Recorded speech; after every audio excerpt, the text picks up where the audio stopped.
Hello, എല്ലാവർക്കും സുഖമല്ലേ? ഓണമൊക്കെ എവിടെ വരെ ആയി? നമ്മൾ വീട്ടിൽ ഇന്ന് ശർക്കരപ്പേരി വറുത്തപ്പേരി ഉണ്ടാക്കാൻ പോവാണ് കേട്ടോ. നല്ല മൂത്ത് പൊട്ടിയ നല്ല നേന്ത്രക്കായാണ് അതിന് ഉപയോഗിച്ചിട്ടുള്ളത്. അത് നമ്മൾ കറ പോകാൻ വേണ്ടിയിട്ട് തൊലിയൊക്കെ കളഞ്ഞിട്ട് മഞ്ഞൾ വെള്ളത്തിലിട്ട് വെച്ചതാണ് കേട്ടോ.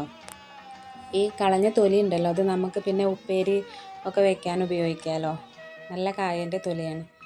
അപ്പം നമ്മളിത് ചെറിയ കഷ്ണാക്കിയിട്ടാണ് വറുത്തപ്പേരിക്ക് നല്ല നൈസായിട്ടാണ് അരിഞ്ഞിട്ടുള്ളത്. മറ്റത് കുറച്ച് കനം കൂട്ടിയിട്ടാണ് അരിഞ്ഞിട്ടുള്ളത് ശർക്കരപ്പേരിക്ക് വേണ്ടിയിട്ട്.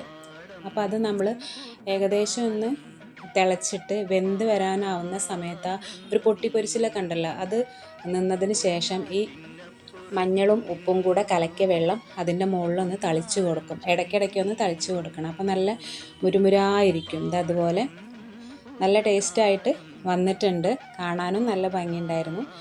പിന്നെ നല്ല കറുമുറ കടിച്ചു പൊട്ടിക്കാനുള്ള ആ ഒരു പാകമായിട്ടുണ്ടായിരുന്നു. പിന്നെ നമ്മൾ ഇത് വറുത്തപ്പേരിയാണ് ഇത് ശരിയായിട്ടുള്ളത്. ഇപ്പോൾ ഇനി അടുത്തത് ശർക്കരപ്പേരിയാണ് ഉണ്ടാക്കാൻ പോണത്.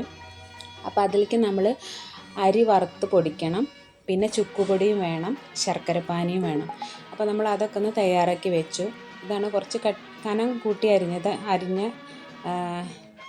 ഭാഗമാണത്. ഇതാണ് നമ്മളിപ്പോൾ പൊരിക്കാൻ പോണത്. ഇത് പൊരിച്ചെടുത്തിട്ടുണ്ട്. ഇതിലും നമ്മളതുപോലെ തന്നെ മഞ്ഞൾ വെള്ളമൊക്കെ തളിച്ചിട്ടാണ് ഇട്ടത്. ഇത് ശർക്കരപ്പാനി നമ്മൾ നന്നായിട്ട് നൂൽ പരുവാവണ വരെ ഇങ്ങനെ ഇളക്കിക്കൊണ്ടിരിക്കണം.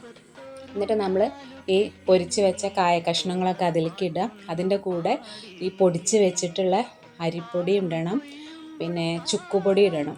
ഞാനിവിടെ സൂപ്പർ നോവയുടെ ചുക്കുപൊടിയാണ് ഇതിലിട്ടിട്ടുള്ളത്.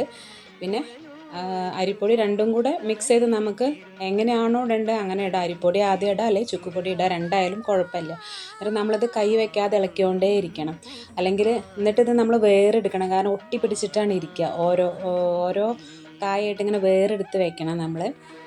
ഇതിപ്പോൾ ഇങ്ങനെ ഒട്ടി പിടിച്ചിട്ടായിരിക്കണം. അപ്പോൾ അങ്ങനെ ഇളക്കുമ്പോൾ അങ്ങനെ വേറിട്ട് വരും.